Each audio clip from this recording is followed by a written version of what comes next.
फिर इनको याद रखिए। फिर एविएशन की फील्ड में बोला जा रहा है कि 6 एयरपोर्ट का ऑप्शन किया जाएगा। सुनने में आया था कि भाई ये जयपुर का, लखनऊ का, ये जो एयरपोर्ट्स हैं अदानी के पास चले गए।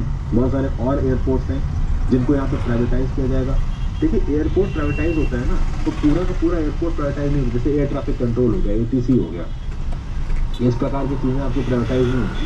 प्राइवेटाइज क्या होता है कि एयरपोर्ट के प्रीमाइसेस को मेंटेन करना, हैंगर मेंटेन करना, कौन दुकान खोलेगा, KFC को ठेका देना है, फूड कोर्ट में कौन सी ब्रांड खुलेगी, इस प्रकार की चीज़ों को देखना, ये काम होता है आपका इन ठेकेदारों का।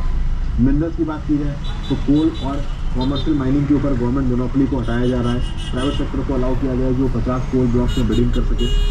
पावर डिस्ट्रीब्यूशन कंपनी में भी प्राइवेटाइजेशन की बात कर रही है, क्योंकि जो हमारी डिस्कॉम्स है वो डिस्कॉम सही तरीके से काम नहीं कर रही है, तो उनमें अगर प्राइवेट इन्वेस्टमेंट आएगा तो डेफिनेटली वो वायबल बनेंगी। एटॉमिक रिसर्च की बात की जाए तो उसमें भी पब्लिक प्राइवेट पार्टनरशिप की बात हो रही है। Definitely atomic research, atomic power plant एक बहुत सेंसिटिव मुद्दा है, बट इसमें भी अगर हमको प्रोग्रेस पानी है तो प्रोग्रेस पाने के लिए हमको फॉरेन टेक्नोलॉजी चाहिए, और फॉरेन टेक्नोलॉजी चाहिए तो फॉरेन इन्वेस्टमेंट चाहिए। तो यहाँ पे भी पब्लिक प्राइवेट मोड में चीज़ें करने की कोशिश की जा रही है।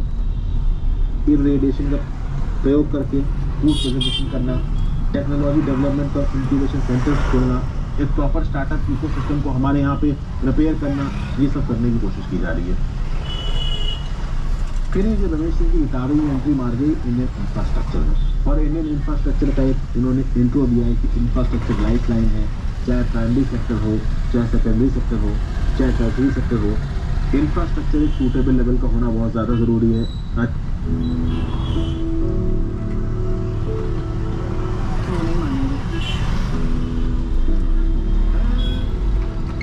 मैनेज कर सकता हूँ, डेफिनेटली नहीं मानेंगे। राइट? You not helping. मैं सिर्फ सच का आईना दिखा रहा हूँ।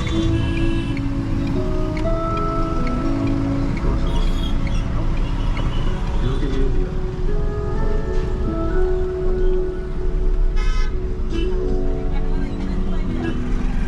एक तो चलते जाए।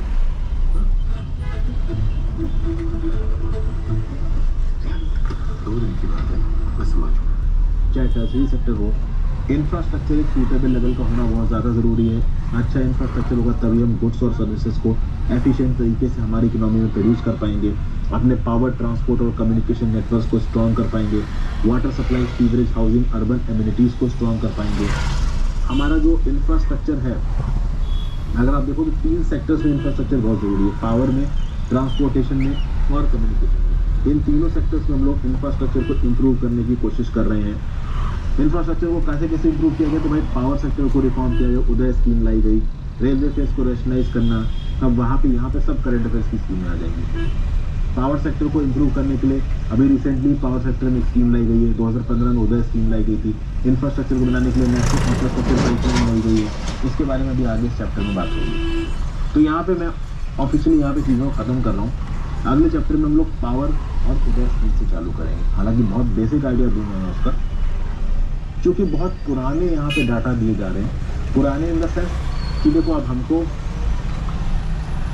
नमस्कार दोस्तों, कैसे हैं आप लोग। रमेश सिंह की एक और वीडियो में आपका स्वागत है।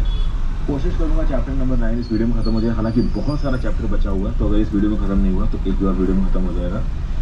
बहुत सारी इररिलेवेंट चीज़ें हैं यहाँ पे, पुरानी स्कीमों के बारे में बात हो रही है, और पुरानी स्कीम की एक छोटी पॉइंट्स बता दिए यहाँ पे रमेश सिंह साहब ने। तो किताब तो उन्होंने लिख दी है और पुराने स्कीम के एक छोटे पॉइंट्स बता दिए।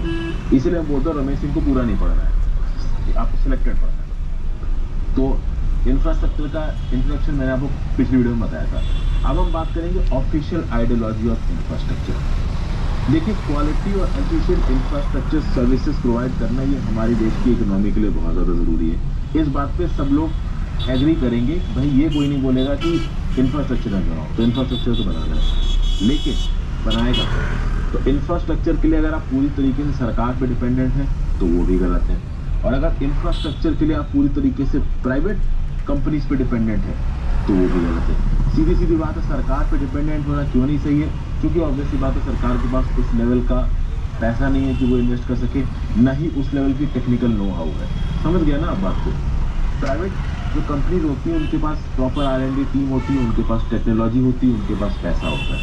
लेकिन आप ब्लाइंड तरीके से प्राइवेट कंपनीज को भी सब कुछ नहीं दे सकते हो, उनको भी अप्रोप्रिएट तरीके से रेगुलेट करने की जरूरत है। ठीक है, जैसे कि for example recently aviation sector में जो एयरपोर्ट्स पे टैरिफ वगैरह डिसाइड किए जाते हैं उसके लिए एरा एक्ट को अमेंड किया गया है। मतलब इंफ्रास्ट्रक्चर से रिलेटेड अगर कोई भी चीज होगी तो सरकार का उसमें रेगुलेशन जरूरी है, और सरकार रेगुलेशन करती भी है, ऐसा नहीं है कि सरकार रेगुलेशन नहीं करती। ठीक है भाई, तो ये सब चीजें हैं यहाँ पे।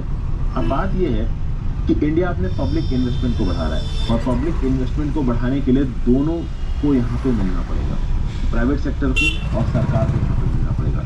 और उसके लिए पब्लिक प्राइवेट पार्टनरशिप बोर्ड आएगा। पब्लिक प्राइवेट पार्टनरशिप बोर्ड बहुत अलग अलग प्रकार